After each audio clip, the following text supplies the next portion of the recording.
Good afternoon, ladies and gentlemen. Guile here, and welcome back to the Forged Alliance Forever promotional series.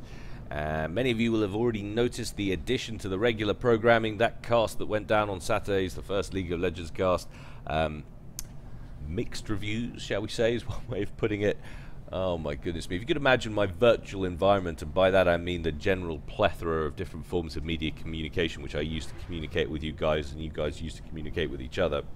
If you could imagine what that was like, if I was going to describe that for somebody, I would say it was like a clearing in a jungle filled with apes of all different shapes and sizes, all enraged and throwing feces at one another for hours on end. That was my life Saturday afternoon after that. But, you know, come on guys, I mean, it's the end of the day, it's not going to be everybody's cup of tea. I understand that, I appreciate it. There are games out there which I have a passionate disdain for, but there's a little trick that I've learned, and I just don't watch it. If it's that bad. And there will be all of the same content that you know and love, as always, which is plenty of Sopcom. And speaking of which, happy Mondays are here again. I've got one for you. It's going to be one every day this week as usual, and it's going to be a ladder match on Badlands. So let's head on over to the game zone and see how these guys are going to get on. Badlands, of course, not one of my favorite maps, if I'm honest. Not a huge fan of it at all, but it does make for some interesting games. I guess you've got a decent amount of mass kicking around on both these sides, so they tend to escalate pretty quickly.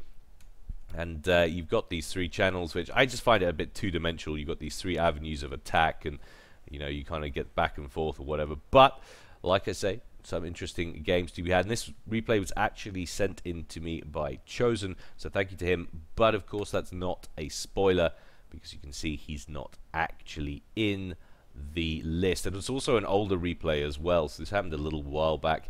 Pretty sure it hasn't been casted, but if it has, I do apologize. As always, it's not bad though to get an alternate perspective. Let's take a look at the players and their locations. Up here at the top left in the red corner, going UEF, we have Maverick. He's opened first land and queued up a pretty significant quantity of T1 land factories, so he's committing to the early land spam in a big way. And down here, his opponent in the blue corner, going Seraphim, is Madstork. He's going first land, second air, and it looks like he's getting 7 or so T1 P-gens online before starting that air factory, so expect to see some pretty heavy or engaging bomber play from him, I would imagine. Looks like the sort of build that you'd expect, that to get bombers out early. He's committing to that early power as quickly as possible. Of course, you've got a lot of hydrocarbons down here as well, so it really does make for fast expansion. But we've got some a mech marine coming in for Maverick. Light assault bot is going to make landfall, or make contact I should say. A nice bit of micro there from Maverick, dodging left and right. I could never master that myself, and it was going so well until Stork turned up with his ACU and swatted him out of existence. And we've actually got another one on the left hand side, so lab play definitely the way in which Maverick is intending to go. Where's he headed with that? He's going right the way around the back, sort of mimicking the pattern of mechs, is looking to grab engineer kills if he can. There's actually one engineer here, but it has got its own Tham and Selen escort, so I think he'll probably be able to deal with that. But the first bomber is out, circling overhead. Going to make one pass over the top of Maverick on the right hand side. There's a few engineers around that he could pick up some early kills from. He's definitely taking his sweet time though finding one. It looks like he's making a choice for this rear one that could do with moving south or north or something other than the trajectory. He was one. Down he goes. There's two engineers here that could do with a shot at them. Bomber could grab two there certainly pretty easily. Another bomber off the conveyor belt as well. And it looks like that's what Stork's trying to get a bomb off to, trying to grab these two engineers. Maverick should see that and go for some kind of micro, but bombs away, down they go. And there's more clumped engineers over here as well, so that second bomber could have a field day if he comes back in on the right trajectory. It looks like that's where he's going. Bombs away, another two down over there, so that looks like at least 4 engineer casualties. Meanwhile, Stork's moved up into the middle, another one down up there as well. ACU battling against some strikers, another one down up here. My goodness, Stork is picking them off all over the shop. Very nice work indeed. That will go some ways to slowing things up. Lands a nice bomb on top of 3 strikers, takes them all down into the red. Doesn't take any out though. But now there is a railgun in place, static T1 anti-air defense for UEF or Maverick, managing to protect his base somewhat. Final bomb away, snagging another 2 engineers. So Stork having a field day in the air. Very nice work indeed. And yet at the same time, look at the difference in expansion. The ground play on the left-hand side on this map for Maverick has prevented Stork from moving out and grabbing at least 7 mexes on this left-hand side, whereas pretty much all across the board this is relatively secure. I say that just because there's a few THAMs are engaging on the right-hand side and the Zui, but Maverick's got his ACU in the area to deal with that. He only lost 1 mex in that play. Admittedly, he's still to take the rear ones, but this route has allowed an avenue for some strikers to get in around the back of Stork's base, and they're busy taking out these T1 mexes, picking them off as they go. Let's see what their actual route is. They're heading right the way out to the right-hand side. Finally, this side looking like it could potentially be secured, and I say that in its loosest sense, of course. For the moment, in terms of map control, it seems to be kind of slanted down the middle diagonally. Large group of strikers making their way down the middle of the map. Stork is there, though, with his ACU to intercept. Currently overcharging yet, so expect not to see any power storage in place.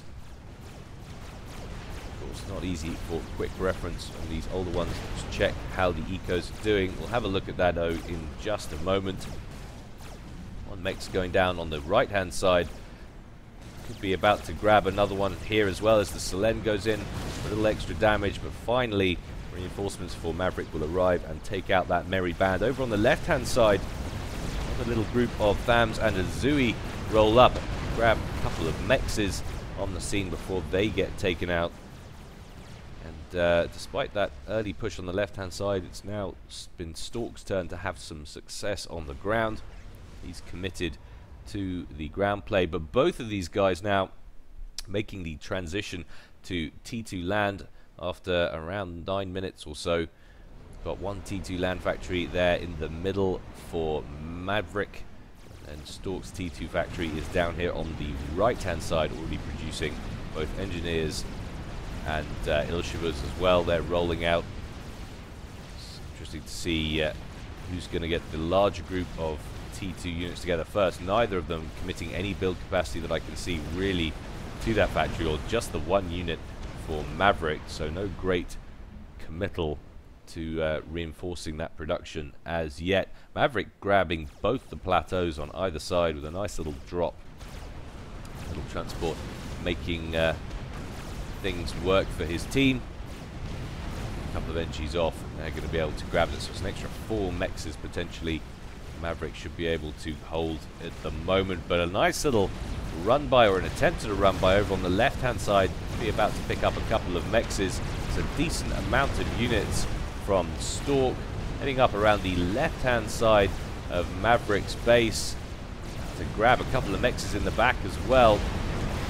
Ilshivers coming in to try and deal with them, but it's a lot of units he's still got in play as they make their way to the rear section of the map, decimating all 6 mass points on the side. 7th one just went down.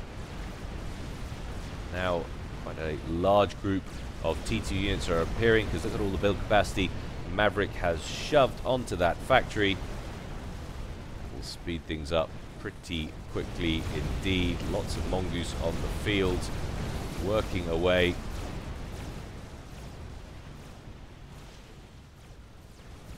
See, there hasn't been quite so much committal to the T2 production for Stork. Still working on Ilshivers as best he can.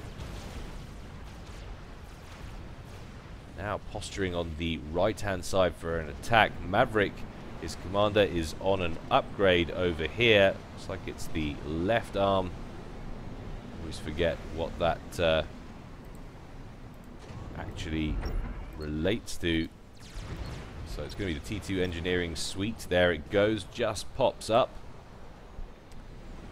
So we'll give him the opportunity to, of course, use US. Arguably the most offensive capability is the point defense creep, I always think.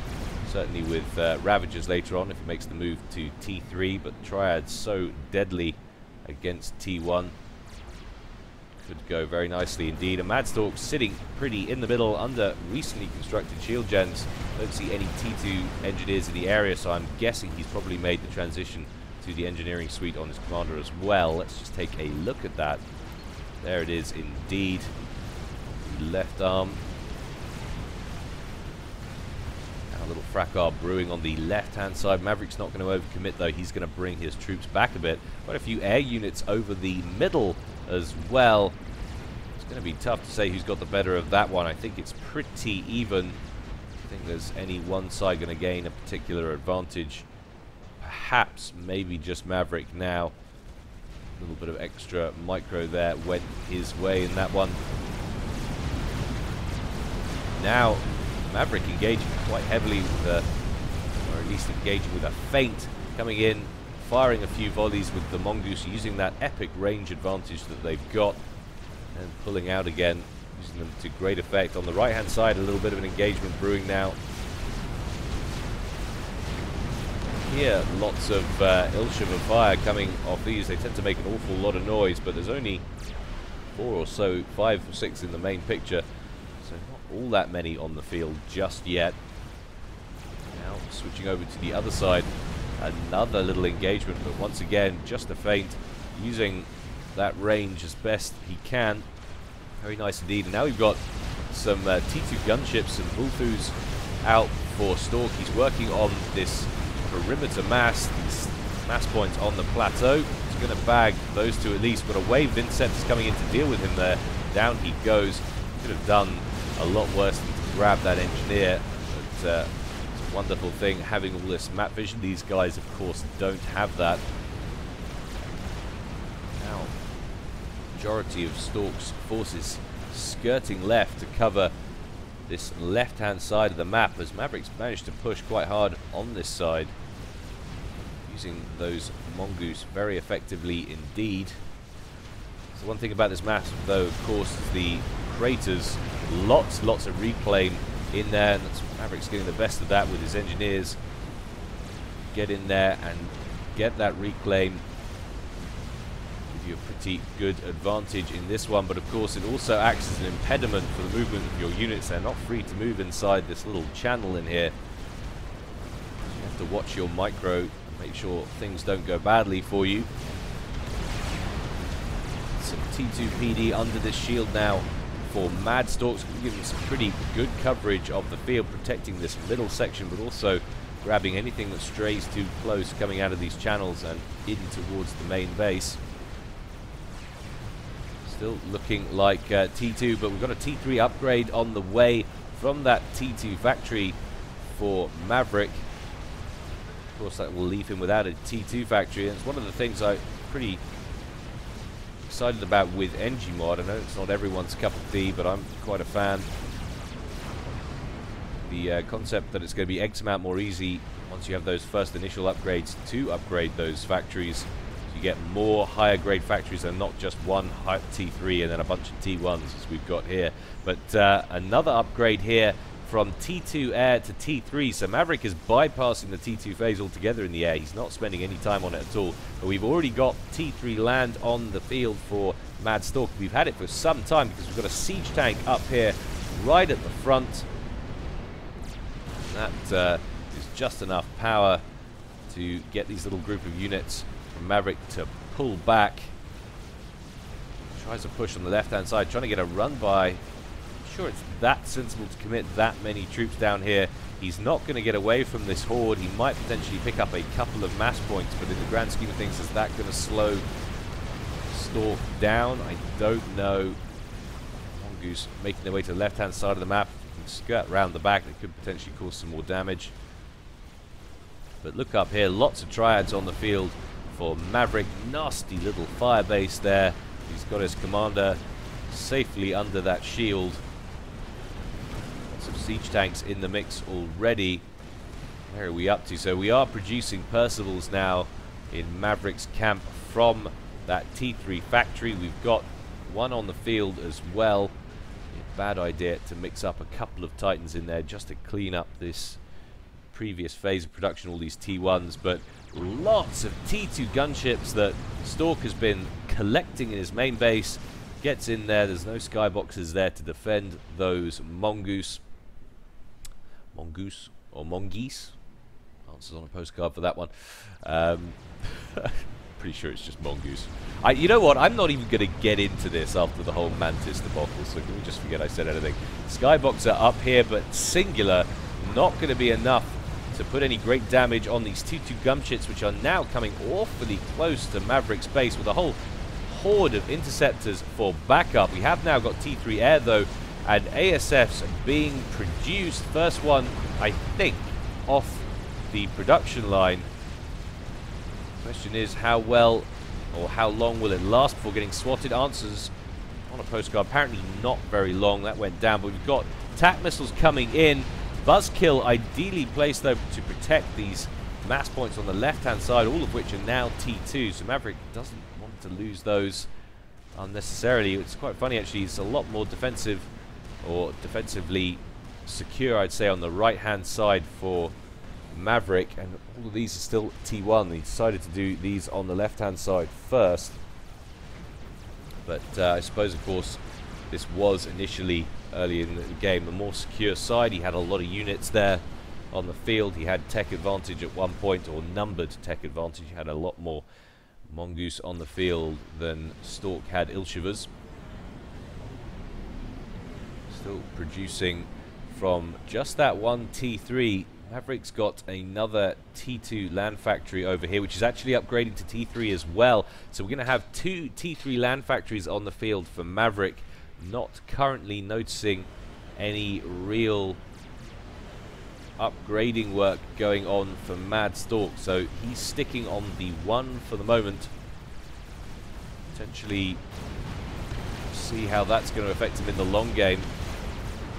Doesn't want to get outdone by Maverick on expansion. So I feel like he's got more stuff up front than Maverick does for the moment, but will change when those Percivals start rolling off the production line in greater numbers. And of course, now slight disadvantage in the air for Stork, who's nearly finished upgrading that T2 air factory to T3. And is that a chicken? That is a chicken, but he started it and then thought better of it. He's got about 11,000 HP on that. Still well into the red, but a big run-by attempt over on this right-hand side. A whole lot of mongoose heading south at great speed, using their range to go after these mass points. Mobile shield gen in there for Madstork coming in. Probably do a lot worse than just to sit over those mass points and protect them. So we've got T1 coming in from this angle to try and protect those mass points. Going to be a tough call. Also, nothing now in terms of air for Madstork, and also he's allowing a run-by on the left-hand side. So Maverick really pushing with a double-pronged attack around the perimeter of the map, and that looks like quite a big breakthrough on this left-hand side. Huge siege tanks in amongst these groups of units. Mobile shield gens, it looks like there are power issues in Madstork's camp. Just about. They were blinking on and off. Perhaps potentially they were depleted. Not 100% sure. We have got a strap bomber circling for Maverick. It's a pretty darn good decision in my mind. He's got air control for the moment, and he knew he had it. So get a strap bomber out there and go a mass hunting, which it looks like that's what he's after. He's gone for one on the outside there. Stork's trying to get what aircraft he has in after that strap bomber. He's managed to get a couple of ASFs out, and that strap bomber has gone down, but there's another one on the left-hand side picking off yet another mass point. Slow this down very quickly and just see how this is translating into eco. So it looks like 120 odd mass for Madstork and 165 for Maverick, it would seem. Seems as though that's roughly what we're looking at. A strap bomb on the left hand side can do a lot worse than to go after this power plant. That's what he's doing, but it's going to take at least 3 or 4 bombs to take that out. Eventually that gets shot down. Still more ASFs in the immediate area for Madstork. He's got a lot of build capacity around that T3 air factory now, and he's also put some back on the Itota chicken. And still though, groups of units, so this is quite interesting. We've got a little attack happening here on the left for Maverick.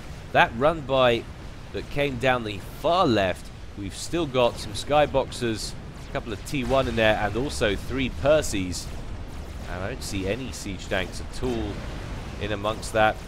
Potentially have been one that just went popped. I missed that, but 3 Percys should be able to deal with all that, which presents another problem on the left-hand side, with which Stork has to be careful with what he sends to defeat it. He doesn't want to draw too much out of this because there's more Percivals up here. It's starting to look a little tricky suddenly for Stork at minute 28 in this game. Still they stroll on, so they've managed to take out everything on that side. One swatting, of course, the T1 mass. Absolutely no big deal for Percival. I feel like he's got a lot of stuff on this side. I don't know how much. There are a lot of triads here, though. 1, 2, 3, 4, 5, 6, 7, 8, 9, 10 triads under 3 T2 shield gens. That's a pretty nasty place to break. It's not like he can redirect immediately elsewhere because he's still got this thread on the right-hand side. A large group of units from Maverick heading on the far right of the crater. Some big rocks in here as well that neither guy has managed to secure for his race.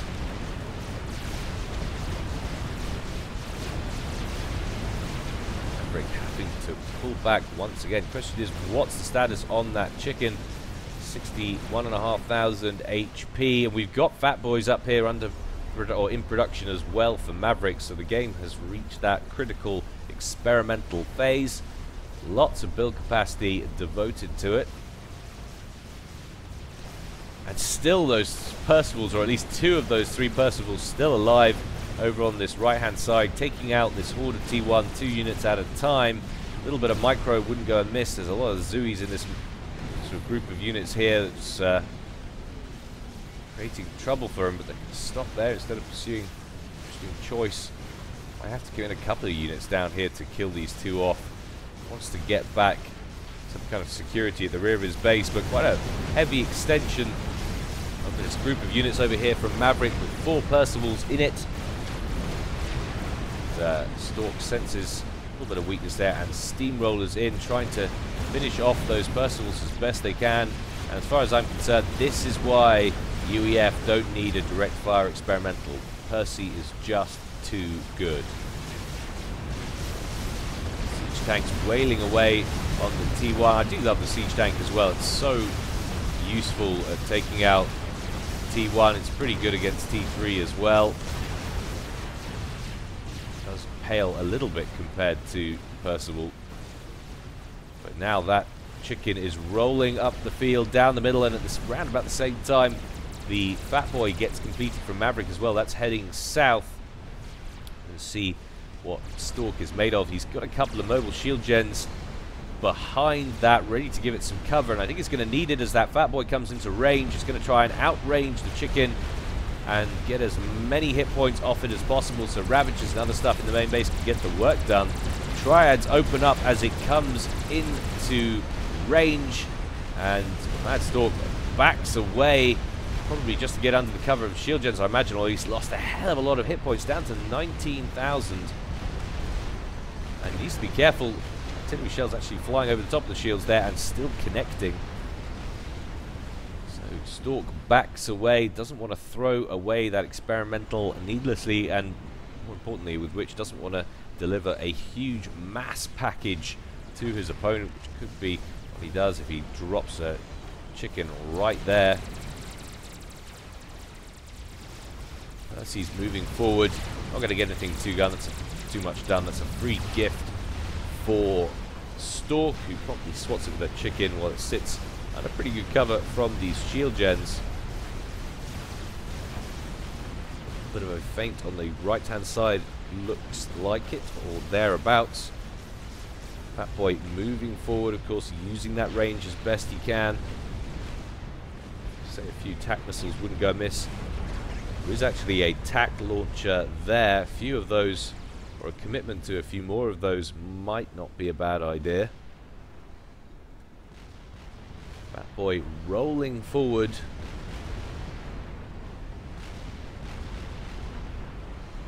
Definitely losing an argument with a cliff. Excellent use of resources there. Some poor manager of an artillery factory in the UEF camp is watching this with horror and disdain. A very cheeky letter written to the commanding officer asking them politely to stop wasting ammunition. Now this base is looking like it's in real trouble as that Fat Boy moves a little bit closer. You haven't got any significant amount of gunships that can be sent in. Question is, who actually has superior air forces right now? Maverick has just 5 ASFs on the field that we can see. Madstork, on the other hand, has 17, so he'd win an air fight. If he had a few gunships to send in, he might be able to do it, although, what are we looking at in terms of skyboxers in the mix?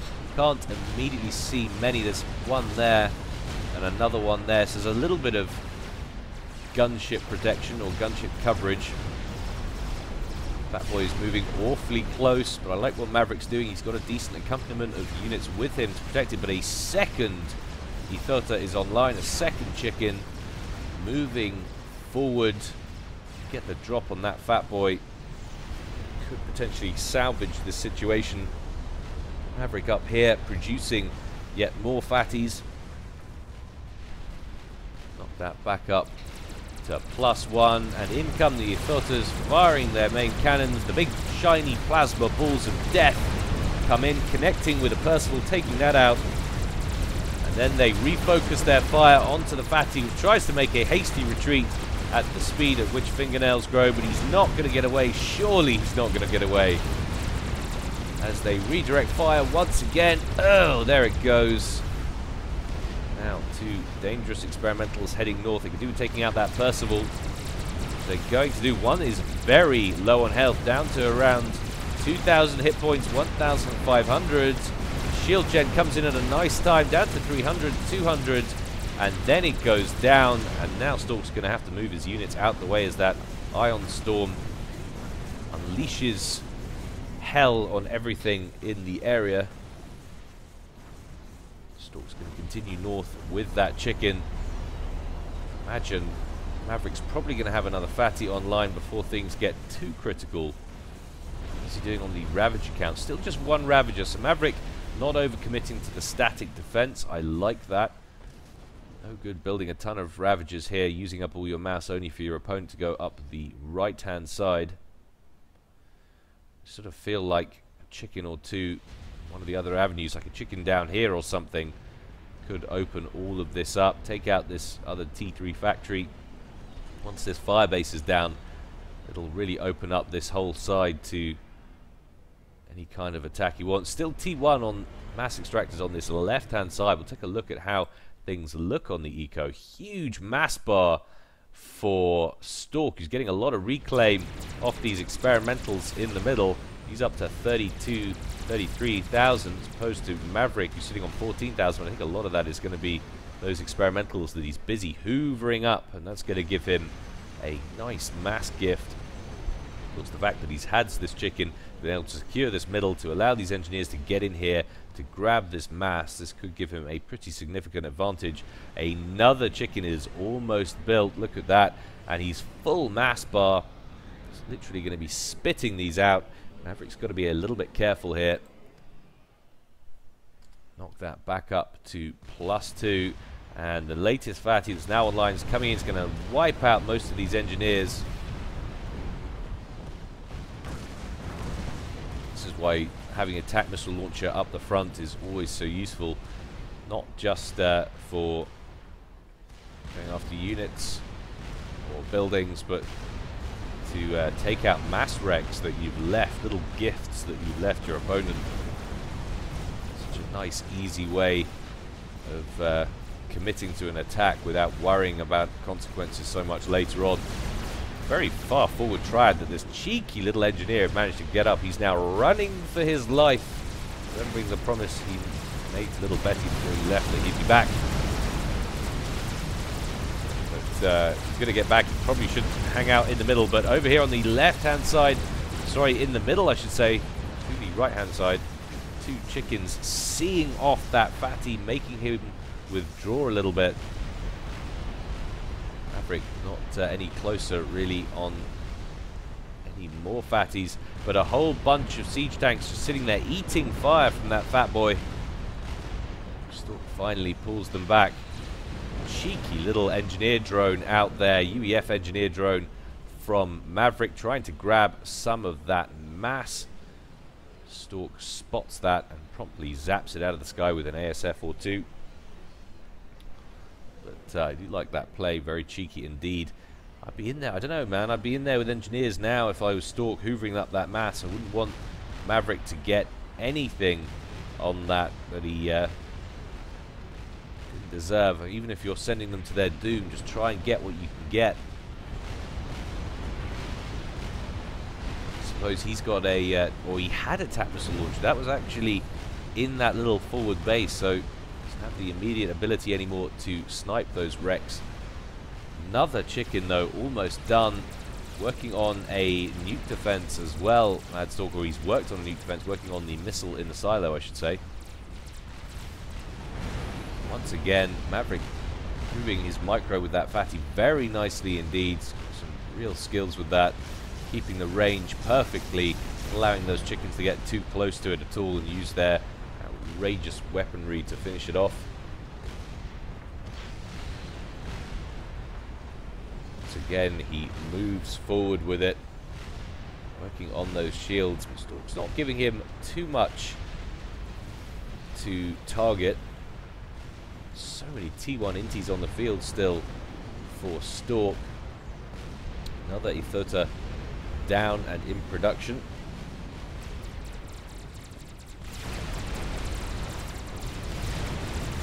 Forward come the chickens once again. One very low on health indeed. He's about to drop. Down he goes. Another one shedding hit points. Look how many Perseus are in the area. This is not going to go down well at all. And of course the Ion Storm not helping matters for Stork. He's now lost 2 out of the 3 chickens. Oh no. Double Ion Storm in the middle. Of course that fatty wailing away on it all the time. He's down to around 4,000 hit points and below. Oh, it's going to be close. Gets out of there just in time. We've got strap bombers coming along for Stork. Very nice coverage there with the parashields from Maverick. He lost the shield on the fatty itself, but brought in, or moved the fatty forward to the parashields, I should say, and blocked those bombs as they came in. Strap bombers disagree with fat boys very severely indeed. Fatties don't do well against them at all. Now it looks like the air advantage has more or less switched to Maverick as well. There's a group of ASFs down here not doing anything at all. So we pass 45, about to be 46 minutes in this game. Yet another Ethota on the way. I sort of feel like Stork needs to do something to mix it up here. I think he should just stop trying to commit to these fat boys the whole time. Concentrate on holding Maverick and try and penetrate the right-hand side. Forge an opening or something. Wait for these guys to come forward, or go up the left-hand side even. There's a huge space down this side.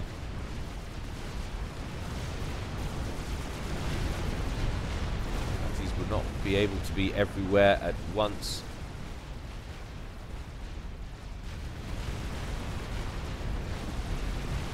Now those fatties retreating with so many parashields. Maverick determined to keep those fat boys alive. He's having some pretty significant power issues right now. Definitely not doing too well, but he's full bar on mass, more or less. I gotta think that Stork has just slipped behind in this game. Very difficult to face off against the UEF on this map. It is sort of such direct lines of attack. Flanking is difficult because of the shape and the channels. I'd love to see Stork just throw one up the right or the left hand side. Force Maverick to think three-dimensionally on this attack. Take this back up to +2. Chicken fainting backwards and forwards, but so much artillery fire coming off those experimentals. Look at the arc on that, colliding with the chicken.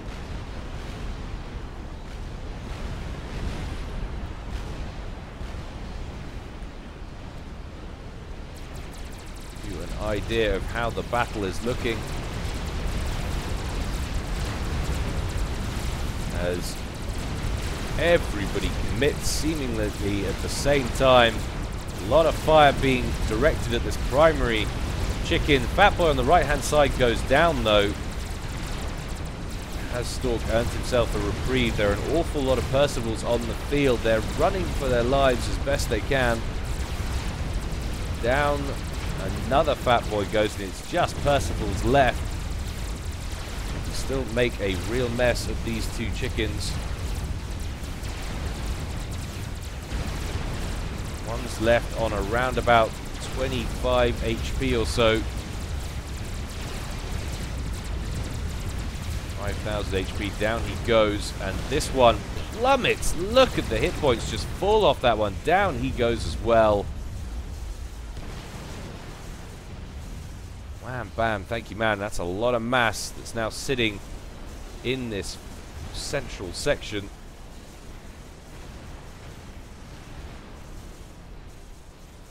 Get more chickens on the move. Madstork building another one. Still no attack on the sides. He's going to manage to get a lot of mass back up front, though. And engineers streaming in for Maverick as well. One of the great advantages, of course, about the UEF, you get those kennels online. You can do this. They have such flexibility of the map. Get in there, snag those experimental wrecks. Nice work with that chicken, though. Whole bunch of mobile shield gens out in coverage.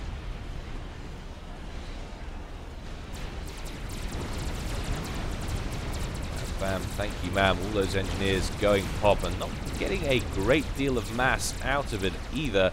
Another Fat Boy online, though, for Maverick coming in, working on that chicken. Chicken is forced to retreat once again, but he's managed to grab this section of the map back. He can get some more engineers in here to reclaim this wreck as well. He's not doing so at the moment. He's playing quite a tricky game, is Madstork. Generally, you don't have to worry about filling up your mass bar too much. You just grab that wreck, stop your opponent getting it. Doesn't matter if you waste a little bit. There's efficient, and then there's dead, if you know what I mean. But who am I to tell these people how to play? Nobody, that's who. Another chicken nearly completed. Boys used to such effect in this game. Another one about to be completed. This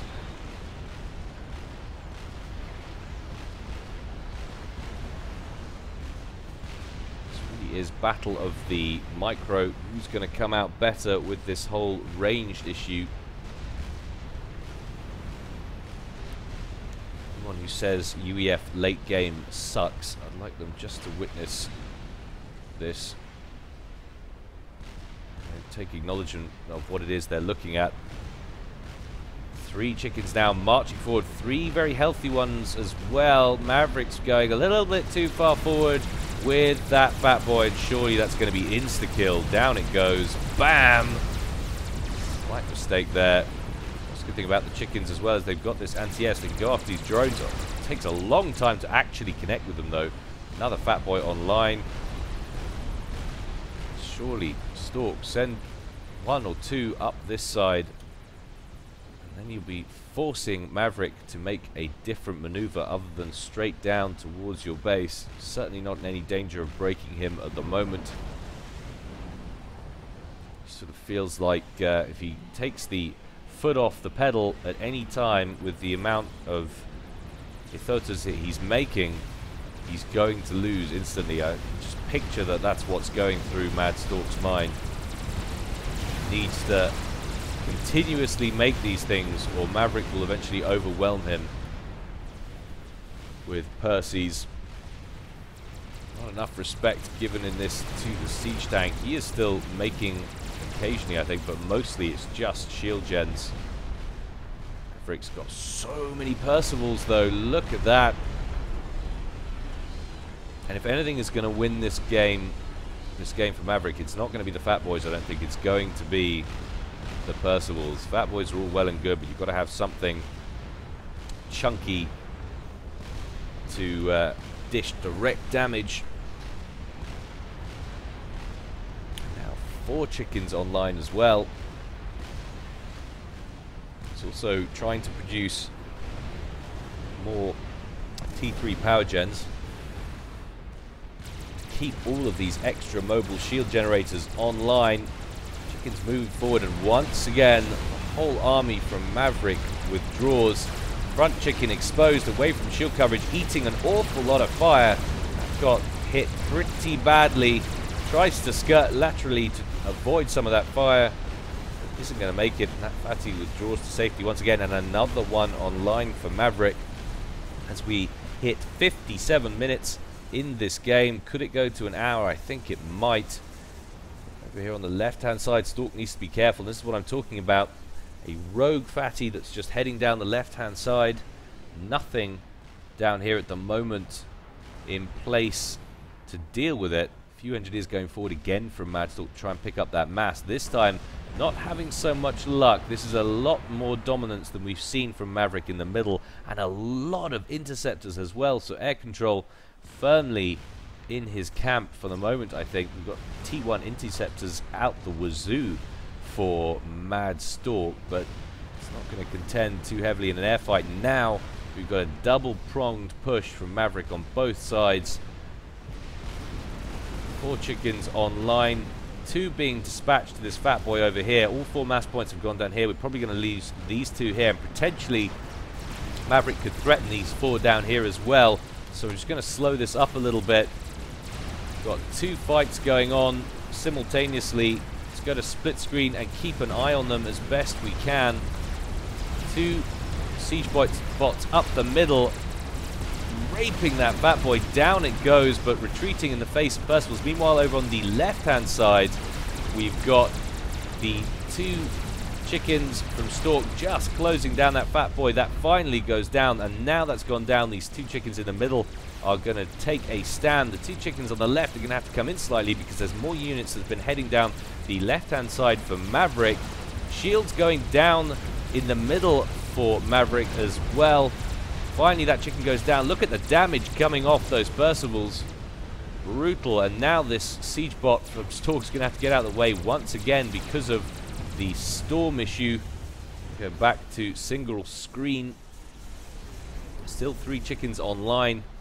See, that looked like a pretty good engagement for Stork on paper, but of course he lost 6 mass points on the left-hand side. Admittedly, they're mostly T1. Stork hasn't been able to feel safe on that left-hand side this whole game. He's sitting on 250 odd mass or so, full barring, and just not using enough of it at all. He needs more build capacity, more high-level build capacity. I'm telling you, a gateway with some support commanders wouldn't go amiss right now, but can't get a realistic amount of what Maverick's producing in terms of mass because he's reclaiming somewhere. At least I think he is. 390 odd?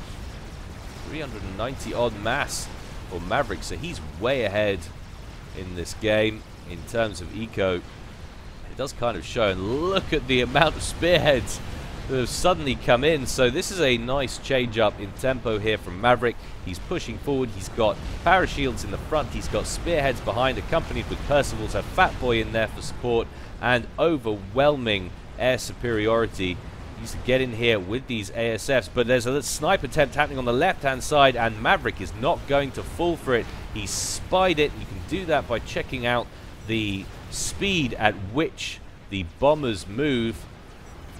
Stork was deliberately trying to keep those ASF separate so it wasn't drawing attention to them. They were coming in, so obviously Stork felt like that was his only real attempt. The snipe would have been aimed at the commander that's right back here. Has got a shield on the commander as well, but surely that means he's now broken Stork, who's coming up with 3 more chickens in the middle. The front one is dropping below 5,000 hit points as we speak. Lots of missiles coming in all over the place from those spearheads. Maverick's just been ranging Stork all day. Hasn't been able to get into this game for the last half an hour or so, as we pass 1 hour, 2 minutes in game time. And another chicken potentially about to go down just from the Ionic Storm. And there's too much fire coming from the front. These bots don't stand a chance. And I think Stork must know now that that is doom impending upon the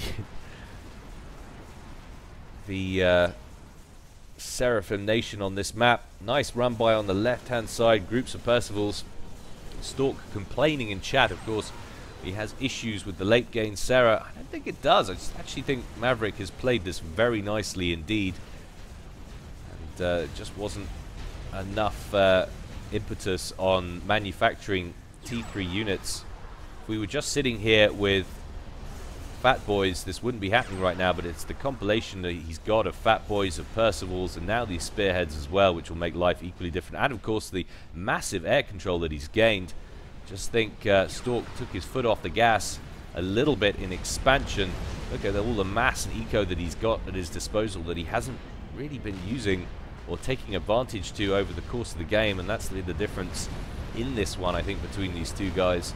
Maverick has taken the initiative when he's been presented with it, but trying to maintain concentration for this level of time is incredibly difficult.